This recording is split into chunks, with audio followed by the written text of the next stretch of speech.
ছোট, তুই বরং তরকারিগুলো তাড়াতাড়ি কুটে ফেল। আমি এইদিকে ভাতটা যত তাড়াতাড়ি সম্ভব করে নিই।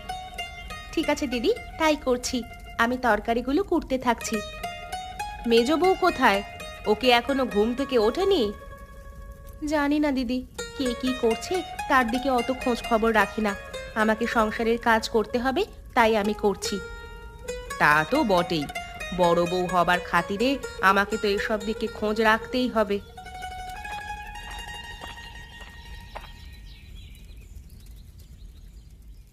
অত সব দিকে চোখ কান দেওয়ার কোনো প্রয়োজন নেই দিদি। কে কি করছে না করছে সেটা তো তার নিজস্ব ব্যাপার। তাতে তোমাদের অত মাথা ব্যথা কিসের? আমার তো কোনো মাথা ব্যথা নেই মেজো। আমি আবার কি করলাম? কেন? তুমি যে এইমাত্র জিজ্ঞেস করলে মেজো বউ উঠেছে নাকি ঘুমাচ্ছে, সেই কথা জিজ্ঞাসা করবার অধিকার তোমাকে কে দিল? তুই তার মানে বাইরে দাঁড়িয়ে আমাদের কথা শুনছিলিস, তবুও রান্নাঘরে আসিসনি? গরমের মধ্যে এখানে এসে কি করব?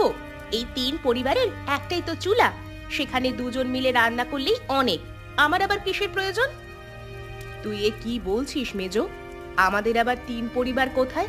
আমাদের তো একটাই পরিবার, আর তার একটাই চুলা। এই তো পরিবার, যত সব। এই পরিবার বেশি দিন আর এক পরিবার থাকবে না, এই আমি বলে দিলাম। যেই পরিবারে কোনো মানুষের সম্মান নেই, সেই পরিবারে না থাকাই ভালো। তোমাকে আবার কি সম্মান দেওয়া হয় না এখানে দিদি? তুমি তো ঘরের কোনো কাজটাই করো না, সব তো আমরা দুজন মিলে করি। কি? এত বড় কথা? আমি ঘরের কোনো কাজ করি না? বেশ, তাহলে তো এক পরিবারে থাকবার কোনো মানেই হয় না। আমি আজই এই পরিবারকে আলাদা করবার ব্যবস্থা করব। শুধু শুধু ঝামেলা বাড়াচ্ছিস মেজো। তোর এখানে আসার তো কোনো দরকার ছিল না। শুধু শুধু এখানে এলি কেন? আগে তো কোনোদিন এই চুলায় ঢুকিসনি তুই। আসবার তো দরকার থাকবেই না। আমি না এলে কি সুন্দর আমাকে নিয়ে চর্চা হয়। আমি এলাম বলে সেই চর্চা বন্ধ হয়ে গেল তো, তাই জন্যই রাগ হবে তো। আজকে আসুকো, তারপর আমি দেখাবো মজা।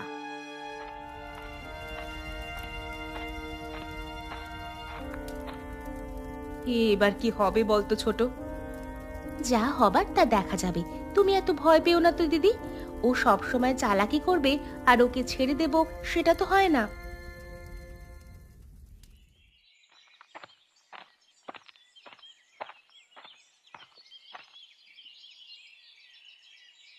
কি খবর ছোট? কি ব্যাপার? দোকানপাট কেমন চলছে? ব্যবসা ঠিক এগুচ্ছে তো? হ্যাঁ দাদা, ওই আর কি, ব্যবসা যেমন যাবার কথা তেমনই যাচ্ছে। তা দাদা, হঠাৎ করে তুমি তোমার কাজ ছেড়ে আমার কাছে চলে এলে, কিছু দরকার ছিল নাকি? দরকার তো অনেক দিন দেখি আছে, কিন্তু সেই দরকার মিটছে কই বল দেখি। হ্যাঁ দাদা, বলো না কি দরকার, দেখি আমি মেটাতে পারি কিনা। বেশ, তুই যখন জিজ্ঞেস করছিস তাহলে আমি বলছি। হ্যাঁ, আচ্ছা একটা কথা বলতো, এখনকার যুগে এই এক পরিবারে থাকতে তোর কি ভালো লাগে? ভালো লাগবে না কেন? এখনকার যুগে একান্নবর্তী পরিবারে থাকা আর কোথায় দেখা যায় বলো দেখি? আমি তো বেশ ভালোই আছি। কিন্তু আমি তো ভালো নেই, আমার ওই পরিবারে থাকতে একদম ভালো লাগে না। কিন্তু বর্দাটা না কিছুতেই। তোমার পছন্দ অপছন্দের কথা তুমি বর্দাকে বলো, বর্দা নিশ্চয়ই কোনো সমাধান বের করবে। তা বলে এক সংসারে থাকতে ভালো লাগছে না এ কথা বলো না। আরে বর্দাকে বলে লাভ নেই, ও কোনো সমাধানই করবে না। ও তো আমাদেরকে কষ্টে রাখতে ভালোবাসে। তুই এত বড় হয়ে গেলি এখনো পর্যন্ত সেটা বুঝতে পারলি না। তুমি এসব কি বলছো মেজদা? বর্দা ছোট থেকে আমাদেরকে মানুষ করেছে, আজকে এমন কথা বলছো কেন বর্দা সম্পর্কে? কেন বলছি তুই ভেবে দেখ, আমাদের পরিবারের সবথেকে বড় ব্যবসাটা কার অধীনে আছে বলতো? সেটা তো বর্দাই দেখাশোনা করে। বর্দা তো ব্যবসাটা সম্পর্কে ভালো বোঝে, তাহলে ও সেই ব্যবসাটা নিজের অধীনে নেবে না কেন বলো দেখি?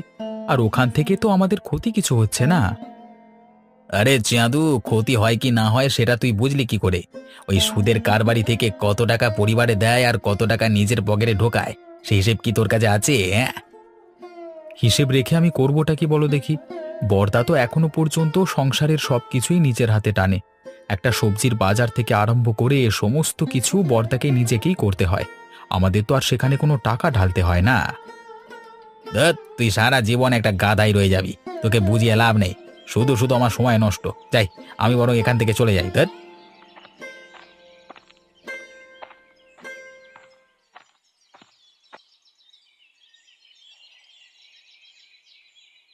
হয়েছে বাবু বলুন তো আপনার? আপনাকে ইদানিং খুব নিরাশ নিরাশ লাগছে, ব্যাপার কি? আসলে কি জানিস তো, গিন্নি চলে যাবার পর থেকে আমার আর কোনো খাবারই ঠিকমতো মুখে রোচে না। আর গিন্নির হাতের রান্না তো দারুণ ছিল, তুই জানিস। সেই রান্নার স্বাদ আমাকে কেউ আজ পর্যন্ত রেঁধে দিতে পারলো না। আপনি যদি বলেন তাহলে আমি দেশ বিদেশ থেকে ভালো ভালো রাঁধুনি আপনার জন্য এনে দেব। আপনি শুধু আমাকে অনুমতিটা দিন, দেখবেন তাদের হাতের রান্না আপনার মন ভরিয়ে দেবে। না রে নগেন, না। দেশ বিদেশের ভালো রাঁধুনি আনতে গেলে অনেক টাকা খরচ করতে হবে। আমার ইচ্ছে পূরণের জন্য অত টাকা খরচ করতে আমি রাজি নই। সেই টাকা যদি আমি গ্রামের উন্নয়ন প্রকল্পে খরচ করতে পারি, তাহলে সকলেই খুব ভালো থাকবে। সেটা আপনি ঠিকই বলেছেন বাবু, কিন্তু আপনার নিজের দিকটাও তো একটু ভাবতে হবে। আচ্ছা নগেন, আমাদের গ্রামে কি এমন কেউ নেই যে আমাকে ভালো মন্দ একটু রান্না করে খাওয়াতে পারবে? সেরকম কেউ আছে কিনা আমাকে একটু খুঁজে দেখতে হবে। আশা করছি পেয়ে যাব।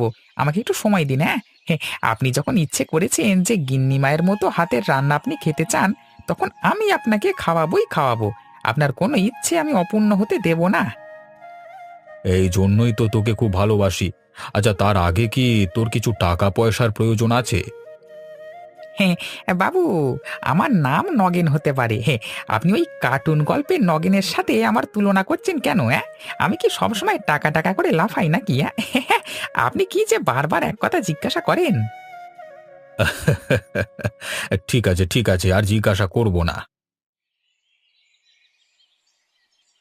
কি গো রেশমা, তোমাকে আজকে আবার উদাস বলে মনে হচ্ছে। তোমার দুই যা নিশ্চয়ই তোমার সঙ্গে ঝগড়া করেছে আবার। সে আর বলতে, সারা দিন তো আমাকে কথা শুনিয়ে মারছে। তোমাকে তো আমি কবেই বলেছি ওই পরিবার থেকে আলাদা হয়ে যেতে, তারপর নিজের স্বামীকে নিয়ে আলাদা পরিবারে নিজের মতো করে থাকতে। কিন্তু তুমি কি সে কথা শুনেছো আমার? আমি সেই কথা যখনই বলতে যাই তখনই বড় আর ছোট বউ এক হয়ে যায়, তারপর আমাকে কথা শোনাতে শুরু করে। তুমি তোমার স্বামীকে বলতে পারো না? তোমার স্বামীকে বললে নিশ্চয়ই কোনো একটা উপায় বের হবে। স্বামীকে তো বলি, ওদিকে স্বামীও বলে যে বড়দা নাকি আমাদের বাড়ির বড়, ব্যবসাটা নিয়ে সেখান থেকে টাকা পয়সা হাতিয়ে নিচ্ছে। ও মা, সে কি কথা! তোমরা এক পরিবারে থাকো আর তোমাদেরকে এড়িয়ে তোমার বড়দা এসব কাণ্ড করে বেড়াচ্ছে? বাবা রে বাবা, আমি হলে তো ওই পরিবার থেকে এক্ষুনি বেরিয়ে চলে আসতাম। সবকিছু ছেড়ে দিয়ে তো আর বেরিয়ে আসতে পারি না।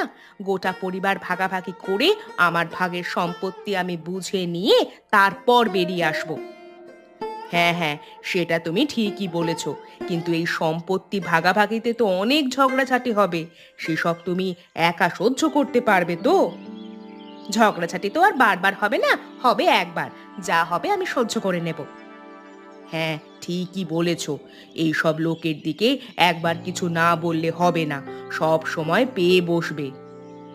কিছু না বলে বলে তো পেয়ে বসেছে, এবার একবার মুখোমুখি না হলে হবে না। ওই দুই বউ পরিবারটাকে নিজের বাপের সম্পত্তি বলে মনে করেছে, সেই সব তো চলবে না। আজকে রাত্রেই একটা হেস্তনেস্ত করতে হবে।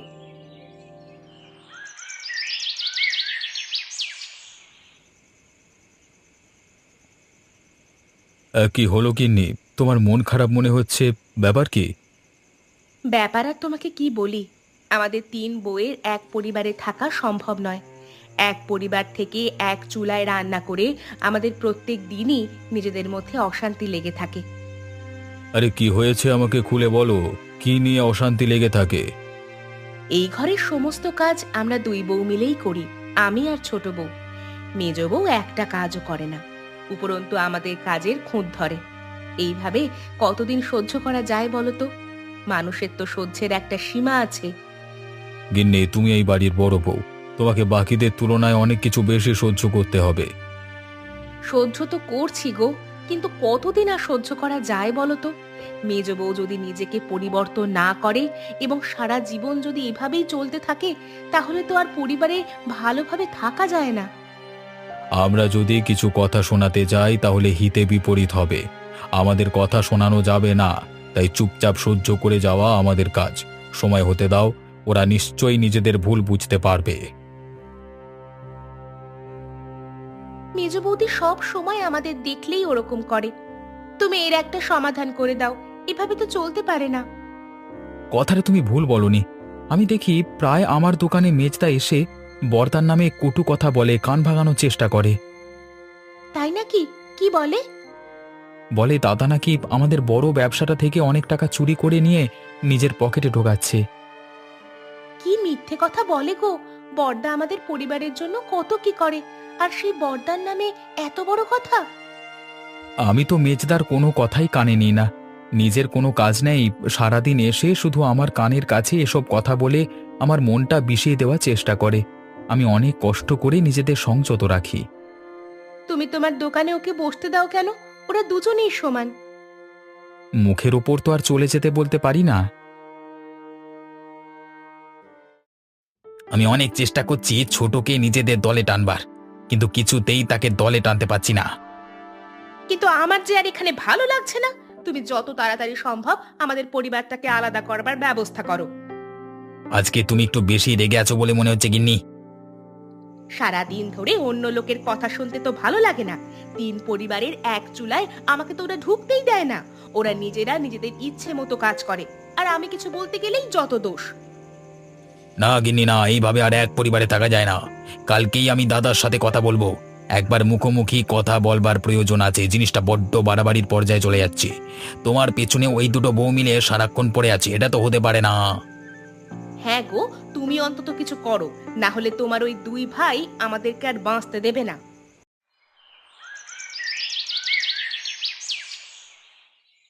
কি নগেন, তুমি যে বলেছিলে আমাকে কয়েকদিন সময় নিয়ে আমার জন্য এই গ্রাম থেকে ভালো রাঁধুনি খুঁজে আনবে, তার কি হলো? হ্যাঁ বাবু, সে কথা আমার মনে আছে। আর আমি আপনার জন্য মনে হচ্ছে একজন ভালো রাঁধুনি খুঁজে পেয়েছি। বলো কি গো, তাই নাকি? হ্যাঁ বাবু, সেটাই। তবে একটা মুশকিল আছে, সেটা সমাধান করতে হবে। কি সমস্যার কথা বলছো? আমি যে পরিবারের কথা বলছি না, তা সেই পরিবারের তিনজন বউ।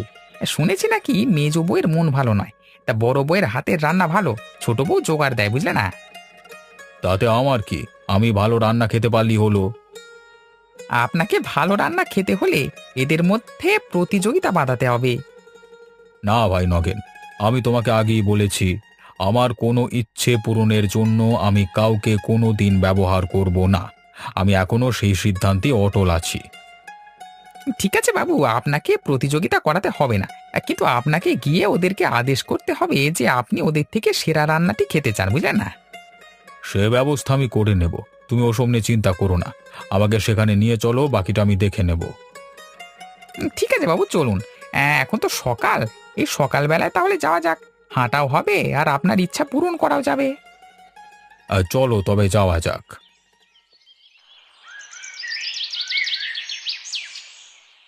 দাদা, তোমাকে আমি একটা কথা বলতে চাই। হ্যাঁ বল না, কি বলবি? আমার আর আমার স্ত্রীর এই সংসারে থাকতে ভালো লাগছে না। আমরা এখান থেকে চলে যেতে চাই। আচ্ছা, তোদের যখন এখানে থাকবার ইচ্ছে নেই, তখন আমি আর তোদেরকে আটকে কি করব বল? আমি সে কথা বলিনি।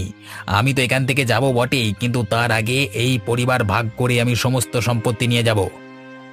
তার মানে এই পরিবার ভাগ করবি মানে? মানে আবার কি? যে পরিবারে আমার স্ত্রীর কোনো সম্মান নেই, সেই পরিবার একসাথে থেকে কোনো লাভ নেই। তুই এ সংসারে থাকতে চাস না, সেটা তোর ব্যাপার। তুই আমাদেরকে বলছিস কেন? তোর না পোষায় তুই থাকিস না। আমরা দুজনে তো এই সংসারে খুবই ভালো আছি। সে তো থাকবে বটেই, তোমার গিন্নির পেছনে লাগলে না, তখন তুমি বুঝবে।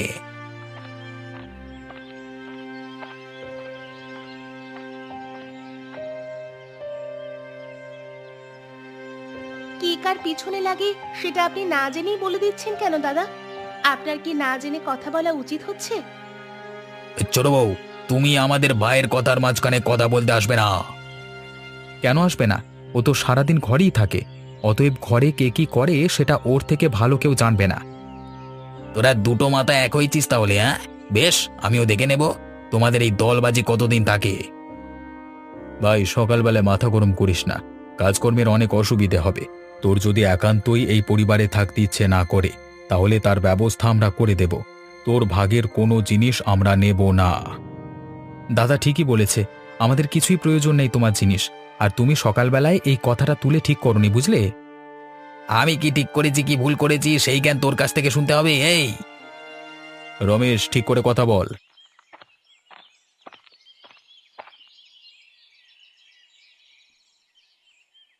কি ব্যাপার কি?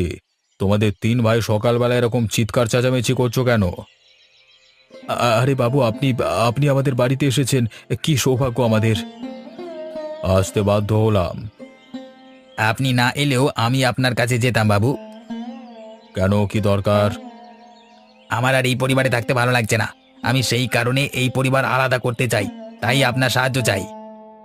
ঠিক আছে, ওসব কথা পরে হবে। তুমি এখন সামনে থেকে সরো। তোমাদের তিন গিন্নিকে আমার সামনে ডাকো।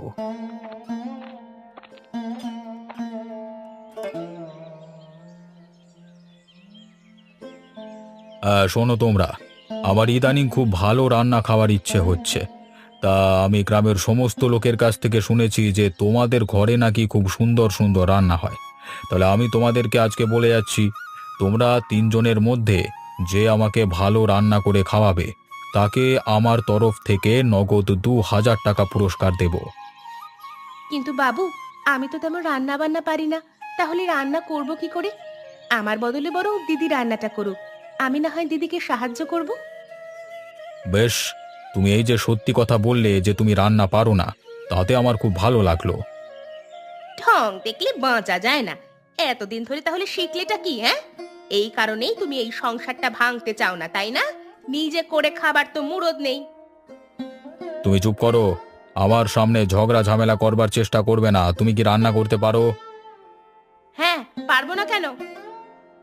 বেশ, তাহলে তোমার আর বড় বউয়ের মধ্যে আমাকে যে ভালো রান্না করে খাওয়াতে পারবে তাকে আমি পুরস্কৃত করব। আর রান্না আমার আজকে দুপুরের মধ্যেই চাই।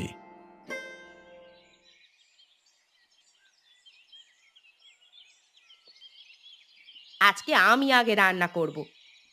বাবা, সত্যি আজকে দেখেও খুব ভালো লাগছে যে আমাদের তিন পরিবারের এক চুলাতে আমাদের মেজ বউ আগে রান্না করতে চলেছে।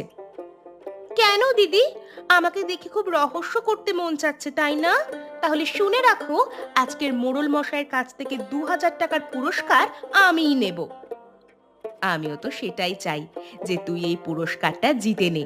তোর রান্না আগে তো কোনোদিন কেউ খায়নি, তাই জন্য আমিও অধীর আগ্রহে অপেক্ষা করছি যে মোড়ল মশাই তোর রান্না খেয়ে কি বলেন। যা বলবেন সেটা তো চোখের সামনেই দেখতে পাবে। এখন বকিও না, এখান থেকে যাও। আমার রান্না শেষ হলে তারপরে এই চুলাতে তোমাদের রান্না চাপানো হবে, তার আগে নয়। ঠিক আছে, তবে তাই হবে।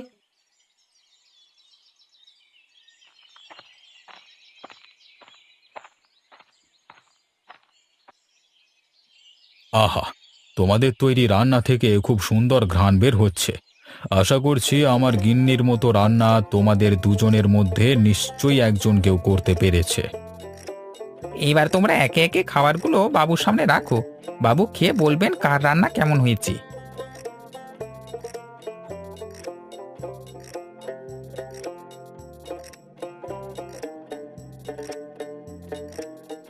আমি দুজনের খাবার খেয়েই দেখলাম, মালতী, তোমার রান্নার মধ্যে আমার গিন্নির হাতের স্বাদ খুঁজে পেলাম। কিন্তু রেশমা, তুমিও যে খুব একটা খারাপ রান্না করেছো সেটা নয়। তাহলে কি মোড়ল মশাই, এই পুরস্কারটা আমি পাবো? তার কোনো সম্ভাবনা আমি দেখতে পাচ্ছি না। ২,০০০ টাকার পুরস্কার আমি মালতীকে দিচ্ছি। বাবু, আমার একটা কথা ছিল। হ্যাঁ, বলো কি কথা?